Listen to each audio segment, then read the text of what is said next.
আপনি কি তাহলে ফ্লেমিংটন মার্কেট কিনে নিতেছেন? ভাই ফ্লেমিংটন মার্কেট কি তাহলে আপনার হয়ে যাবে? লাইফ টাইম ফ্রি গ্রোসারিজ কি পেয়ে যাবো? মনে হচ্ছে ভাই শরম পেয়ে গেছে ভাই। তাহলে আপনি কি বলতে এয়ারপোর্টটা ওন করে ফেলবেন? ইনশাআল্লাহ এয়ারপোর্ট তাহলে আপনার হয়ে যাবে within 10 years ইনশাআল্লাহ that's gonna be mine. তাহলে I hope so. And পলক ভাই হবে আমাদের ল্যান্ড সাইড অথবা লক থাকবে আমাদের মাহাতির এয়ারপোর্ট পলক এন্ড ভাই কো। yeah that's it. আমি তো ভাবতেছি আমি বটল শপ দিব, সুতরাং এয়ারপোর্টের প্ল্যান ভাই। ভাইও কি সেমি এয়ারপোর্টে জব করে? হ্যাঁ। ভাই তাহলে আর জিহাদ ভাই প্ল্যান কি? আমরা এয়ারপোর্টে থেকে ম্যাকডোনাল্ডস ওন করে ফেলা। সাদা পাউডার আমার প্ল্যান আছে আমি 5টা ম্যাকডোনাল্ডস কিনবো সেটা প্রত্যেকটা থেকে ইয়ারলি $1 মিলিয়ন প্রফিট $5 মিলিয়ন বইয়া থেকে কামাবো। কেএফসি কি দোষ করছে? শিট কেএফসি খান শিট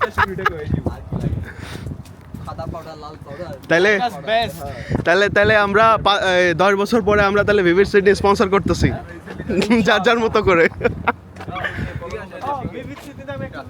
ভাই ম্যাকাসে আরেকটু প্রাইসটা কম রাখেন, আরেকটু কম রাখেন। ম্যাকাস অলরেডি সব জায়গা থেকে চিপ ভাই।